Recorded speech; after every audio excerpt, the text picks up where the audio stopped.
Have you ever felt like you're talking, but nobody's really listening? You're trying to share an idea, a feeling, or just a story, but all you get are blank stares or polite nods. It's frustrating, right? Well, what if I told you there are 3 simple words rooted in ancient Stoic wisdom that can completely change that? 3 words that can make people lean in, open their minds, and truly hear what you have to say. And no, it's not "I love you" or "I told you so." It's something far more powerful. Stick around, because by the end of this video, you'll have a tool that not only improves your conversations, but might just change your relationships. So, what are these magic words? Adea, I could be wrong. I know, it sounds almost too simple, doesn't it? It feels counterintuitive. We're taught to be confident, to be certain, to project authority. But think about it. When someone comes at you with absolute certainty, declaring, "This is the only way," what's your first instinct? It's usually to put up a wall, right? To find flaws in their argument, to defend your own point of view. It becomes a battle, not a conversation. The Stoics, like Marcus Aurelius and Epictetus, understood this deeply. They knew that the pursuit of wisdom begins with humility. The moment you declare you know everything, you close the door to learning anything new. By saying "I could be wrong," you're not admitting defeat. You're not showing weakness, but you're demonstrating the ultimate strength, intellectual humility. Let's break down why this phrase is so effective. First, it instantly disarms the other person. You're signaling that this is a collaborative exploration of the truth, not a lecture. You're inviting them into a safe space where their ideas are also welcome. Their defensive walls come down and their minds open up. You've just turned a potential conflict into a partnership. Imagine you're in a team meeting and there's a disagreement about the best strategy to move forward.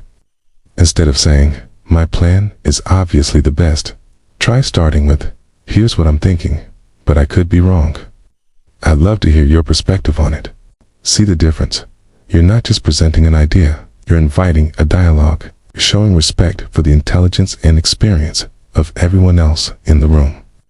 This not only leads to better, more robust solutions, but it also builds trust and strengthens the team. Second, saying "I could be wrong" is liberating for you. It takes immense pressure off your shoulders. You don't have to be the person with all the answers. You're allowed to be a work in progress, just like everyone else. The Stoics taught that our judgments, not external events, are what cause us distress. When we cling desperately to being right, we create our own anxiety. By embracing the possibility of error, we detach our ego from the outcome and can focus on what truly matters, finding the best path forward together. This applies to our personal lives, too. Think about an argument with a partner or a friend. How often do these conflicts escalate because both sides are digging in their heels, determined to be right? What if, in the middle of that tension, one person paused and said, "You know what? I'm looking at this from my perspective, but I could be wrong. Help me understand how you see it." That single sentence can extinguish the fire of anger and replace it with the warmth of understanding. It's a bridge, not a wall. Now, this isn't a trick. You have to mean it. This isn't about manipulation. It's about a genuine shift in mindset. It's about valuing truth over ego. As the Stoic philosopher Epictetus said, "It is impossible for a man to learn what he thinks he already knows." When you say, "I could be wrong," you are opening yourself up to learn. You are acknowledging the vastness of the world and the limitations of your own perspective. And in doing so, you become wiser, stronger, and ironically, more persuasive. People are drawn to those who are secure enough to be humble. So, I challenge you to try it.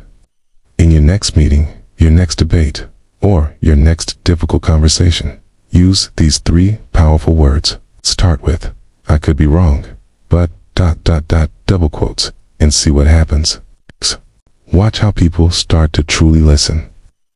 It's a small change in language that reflects a profound change in philosophy, a Stoic embrace of humility, open-mindedness, and the collaborative search for wisdom.